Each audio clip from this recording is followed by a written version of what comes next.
வணக்கம் அன்பு நேயர்களே. மந்த்ரா டிவி நேயர்களுக்கு என் அன்பான வணக்கம். மந்த்ரா டிவி சேனல் வாயிலாக உங்களை சந்திப்பதிலே மட்டற்ற மகிழ்ச்சி. இந்த சேனல்ல வர்ற ஒவ்வொரு நிகழ்ச்சிகளும் ரொம்ப பிரமாதமாகவும் அற்புதமாகவும் இருக்கும். நிச்சயமாக உங்களுக்கு ஜோதிட ரீதியாக ஏதோ ஒரு வகையில் அது வழிகாட்டியாக இருக்கும்.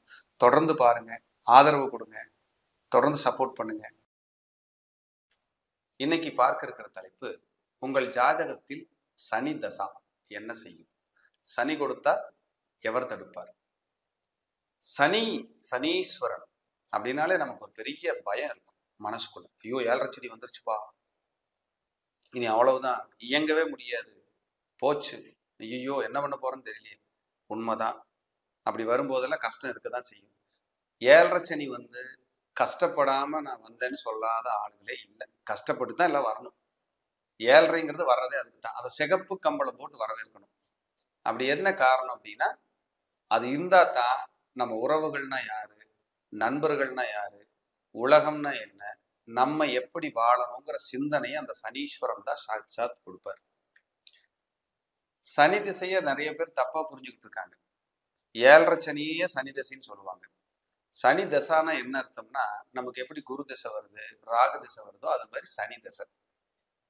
சனி திசை யாருக்கெல்லாம் வரும் அப்படின்னா, மேக்சிமம் பூசம், அனுசம், உத்திரட்டாதியில பிறந்தவங்களுக்கு நீங்க பிறக்கும் போதே சனி திசையில தான் பிறப்பீங்க.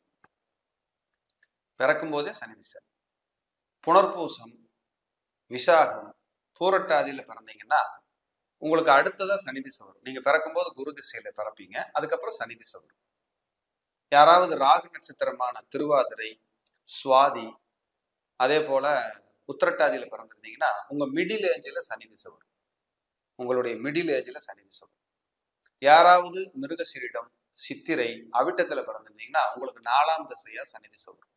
4ஆம் திசையா சனி திசை வர்றது அவ்வளவு நல்லது இல்லை. அது மாரக திசைன்னு பேர். அது சில கிரக நிலைகளை பார்த்து நம்ம அது நல்லதா செய்யுமா கெட்டதா செய்யுமா. மேக்சிமம் ஒரு 70% மேல இந்த செவ்வாயோட நட்சத்திரத்துல பிறந்தவங்களுக்கு 4ஆம் திசையை சனி திசை வரும்போது நிறைய சிரமப்படுறாங்க. சிலருக்கு பிராக்சர், விபத்து, கண்டங்களை எல்லாம் சந்திக்கிறாங்க. அப்படிங்கிறது ஒரு கணக்கு. யாராவது உங்களுக்கு கார்த்திகை, உத்திரம், உத்திராடம், சூரியனுடைய நட்சத்திரத்துல பிறந்தவங்க இருந்தீங்கன்னா உங்களுக்கு ஒரு 50 வயதுக்கு மேல சனி திசை வரும். அந்த காலகட்டங்கள்ல சனி நல்ல நிலையில இருந்தா உங்களோட ஹெல்த் பாதிக்காது, வருமானமும் நல்லா இருக்கும், மன நிம்மதியா போய்க்கலாம். இல்லைன்னா சிரமம். யாராவது ரோகிணி, அஸ்தம், திருவோணத்துல பிறந்திருந்தீங்கன்னா உங்களுக்கும் சனி திசை அந்த ஒரு 50 வயசுக்கு மேல உங்களுக்கு வரும். 50 வயதுக்கு மேல வரும். அந்த காலகட்டத்துல உங்களுக்கு தசா புத்தி அந்த சனி நல்லா இருந்துச்சுன்னா யோகத்தை கொடுத்துருவார். யாராவது உங்களுக்கு நல்ல ஒரு நிலையில நீங்க இருக்கணும் அப்படின்னா சனி சப்போர்ட் பண்ணணும். சனிதான் ஆயுள் காரகன். வருமானம், தொழில் செஞ்சு வருமானம் ஏற்றுக்கு சனியோட சப்போர்ட் வேணும். சனி கர்மகாரகன். சனிதான் பொது சேவைக்கானவர். இவர் நம்ம ஜாதகத்துல நல்லா இல்லைன்னா ஒண்ணுமே பண்ண முடியாது. போராட்டம் இருக்கும். யாராவது பரணி, பூரம், பூராடத்துல பிறந்திருக்கீங்கன்னு வச்சுக்கோங்க. சுக்கிர திசையில ஆரம்பத்திலேயே பிறக்கும்போது சுக்கிர திசையில பிறந்திருந்தீங்கன்னா உங்களுக்கு ஒரு 60 வயசு 65 வயசுல சனி திசை வரும். அது வந்து நம்மளுடைய எண்டு, நம்ம லைஃபோட எண்டு. அப்ப சனி திசை வரும்.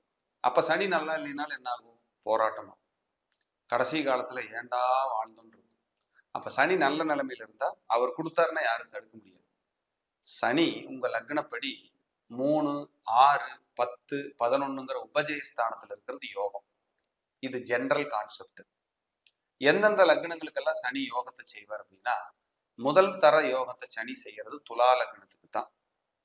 அவர் 4, 5 குடையவர்.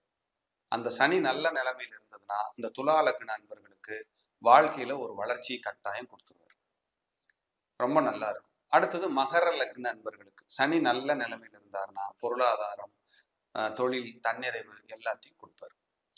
அடுத்ததா தனுசு லக்ன அன்பர்களுக்கு சனி நல்ல நிலைமையில இருந்தாருன்னா ஒரு உயரத்துக்கு கொண்டு வருவார். மீன லக்ன அன்பர்களுக்கும் விரையாதிபதியா வந்தாலும் லாபாதிபதியா வருவார். ஒரு நல்ல நிலைமையில கொண்டு வருவார். மேச லக்ன அன்பர்களுக்கு அவரே பாதகாதிபதியா வர்றாரு. சில சமயம் புரட்டி போட்டு போயிடுவார். ரிஷப லக்ன அன்பர்களுக்கு பாதகாதிபதியா வந்தாலும் பாக்கியாதிபதி அவர் தான். முதல் தர யோகத்தை செய்யறவர் சனீஸ்வரன் தான். அப்ப துலாமுக்கும் ரிஷபத்துக்கும் பெரிய யோகத்தை சூப்பரா செய்வார், அருமையா பண்ணுவார். அதுக்கப்புறம் வந்து பாருங்க, கும்ப லக்ன அன்பர்களுக்கு ஆவரேஜா இருக்கும், விரையாதிபதியா அவரே வர்றதுனால. மிதுன லக்ன அன்பர்களுக்கு 8 குடையவராகவும் அவர் வர்றதுனால அதுவும் ஒரு ஆவரேஜா தான் இருக்கும். அதுக்கப்புறம் கன்னி லக்ன அன்பர்களுக்கு 6 குடையவரும் 5 குடையவரா வர்றாரு, அதுவும் பரவாயில்லாம தான் இருக்கும். ஆனா இவங்க எல்லாம் நல்ல இடத்துல இருக்கணும். சனீஸ்வரன் ரொம்ப ஒரு ஜாதகத்தை போட்டு கசக்கி புளியுறது, ஒரு லக்னத்துக்கு சனி வந்தா என்ன தொந்தரவு பண்ணும் அப்படின்னா, கசக்கி புளியுற லக்னங்கள் எதுவா இருக்கு அப்படின்னா, கடக லக்னத்துக்கும் சிம்ம லக்னத்துக்கும் மேச லக்னத்துக்கும் சனீஸ்வரனால நன்மை செய்ய முடியாம திணறுவார். இவர் மாதிரி இவங்க லக்னத்துல சனி வராம இருந்தாலே நல்லது. இந்த லக்னத்துல பிறந்து சனி திசை வராம இருந்தா அவங்க புண்ணியவான்கள், இல்லைன்னா போட்டு நொறுக்கி எரிஞ்சிட்டு போயிடும். விருச்சிக லக்னத்துக்கு ஒரு 50% மத்தியமமான பலனை செய்வார் இருக்கிற இடத்துல இருந்தா, இல்லைன்னா அதுவும் ஒரு உருட்டிட்டு போயிடும். ரிஷபம் துலாம் ரொம்ப ஃபர்ஸ்ட் கிளாஸா நல்லது செய்வார் மற்ற லக்னத்தை விட. எனக்கு மகரத்துக்கு கும்பத்துக்கு லக்னாதிபதியா இருந்தா கூட அவங்களுடைய ஆதிபத்திய ரீதியா சில டிஸ்டர்பன்ஸ் இருக்கும். ஆனா துலாமுக்கும் ரிஷபத்துக்கும் ரொம்ப யோகம். அவர் நல்ல இடத்துல இருந்துட்டாருன்னா அவர் மாதிரி நல்லது செய்யறதுக்கு ஒருத்தருமே கிடையாது. அது சனி கொடுத்தார், எவர் தடுப்பார்? சனீஸ்வரன்.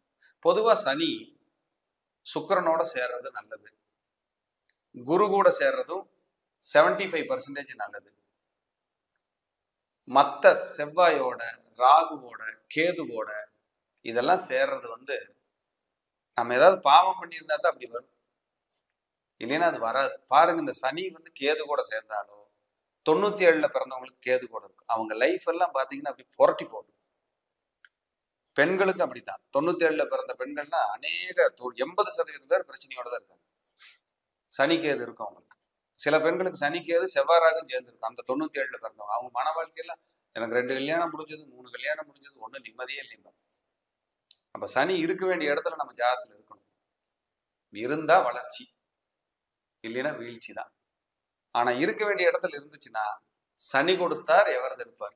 யாரும் தடுக்க முடியாது. அள்ளி கொடுத்துட்டு போயிடுவார், ஆனந்தமான வாழ்க்கை கொடுத்துட்டு போயிடுவார். ஒரு விருச்சிக லக்னம் இருக்கு, 11ல சனி இருக்கு, சூப்பரான டெவலப்மெண்ட் கிடைக்கும். 3ல சனி இருக்கு, டெவலப்மெண்ட் கிடைக்கும். 6ஆம் இடத்துல சனி இருந்துச்சுன்னா போராட்டம் இருக்கும், அங்க நீசமாயிருவார். ஹெல்த் பார்த்துக்கணும், தாயோட உடல்நிலை பார்த்துக்கணும், சொத்துக்கள் விஷயத்துல கவனமா இல்லைன்னா கடனாளியாக்கி விரயம் பண்ணி விட்டுரும். இளையவர்களால உங்களுக்கு பிரயோஜனம் இருக்காது, உங்க கம்யூனிகேஷன்னால பிரச்சனை வரும். இப்படி எல்லாம் சொல்லிக்கிட்டே போகலாம். விபத்தும் கூட சிலருக்கு நடக்கும், அறுவை சிகிச்சை கூட சிலருக்கு வரலாம். சித்தப்பா மூத்த சகோதர சகோதரி உறவு சிறப்பு இல்லை. சனி வந்து விருச்சிக லக்னத்துக்கு 6ஆம் இடத்துல எல்லாம் இருந்துச்சுன்னா இப்படி எல்லாம் நிறைய இருக்கு. ரிஷப லக்னத்துக்கு சனியை பொறுத்த அளவுக்கு அவர் நல்ல இடத்துல இருக்கணும். அவர் எங்காவது போய் கெட்டு போயிட்டாருன்னு வைங்க, 8, 12ல உட்காந்து இல்ல நீசமாயிடுறாரு, இல்ல ஏதாவது செவ்வாய் சனி, ராகு சனி, கேது சனி எங்காவது கூடிட்டாருன்னா போச்சு, அவ்வளவுதான், ஒரு பட்டையை கிளப்பி விட்டு போயிடும். அப்ப சனி தசாங்கிறது நம்ம ஜாதகப்படி இருக்க வேண்டிய இடத்துல இருந்துச்சுன்னா அவர் மாதிரி கொடுக்கறதுக்கு ஆளே கிடையாது. அவர் நட்சத்திர சாரமும் நல்ல சாரமா இருக்கணும். உங்க ஜாதகத்துக்கு சுப ஆதிபத்தியம் பெற்று சனி உங்களுடைய லக்ன சுபர்படி நட்சத்திரத்துல இருக்கிறாருன்னு வச்சாலும் கூட, சனி பொதுவா செவ்வாயோட நட்சத்திரத்துல, ராகு நட்சத்திரத்துல, சூரியன் நட்சத்திரத்துல, கேது நட்சத்திரத்துல அமர்வது என்பது சிறப்பில்லை, போராட வைக்காம விடவே விடாது. இதே சுக்கிர நட்சத்திரத்துல இருக்காரு, குரு நட்சத்திரத்துல இருக்காரு, எப்படியாவது வண்டி ஓடிடும். ஆனா ஹெல்த்தை கெடுக்கும், ஹெல்த்தை கை வைக்கும். சனி சுக்கிரன், சனி குரு. நிறைய பேருக்கு சுகர் வரும், டைஜஷன் ப்ராப்ளம், ட்ரை ஸ்கின்னு, இந்த மாதிரி எல்லாம் வந்துடும். பிடிச்சதை சாப்பிட முடியாது, ஆனா காசு நிறைய இருக்கும். இதுதான் கிரகம், இதுதான் கர்மா. ஒரு யோகம் அதுக்கு நிகரான அவயோகத்தையும் செய்யும். உங்களுக்கு சனி எப்படி இருக்கிறது என்பதை நீங்கள் பாருங்கள், தெரிந்து கொண்டு பயனடையுங்கள். மீண்டும் ஒரு நல்ல பதிவில் சந்திக்கிறேன். நன்றி, வணக்கம், வாழ்க வளமுடன்.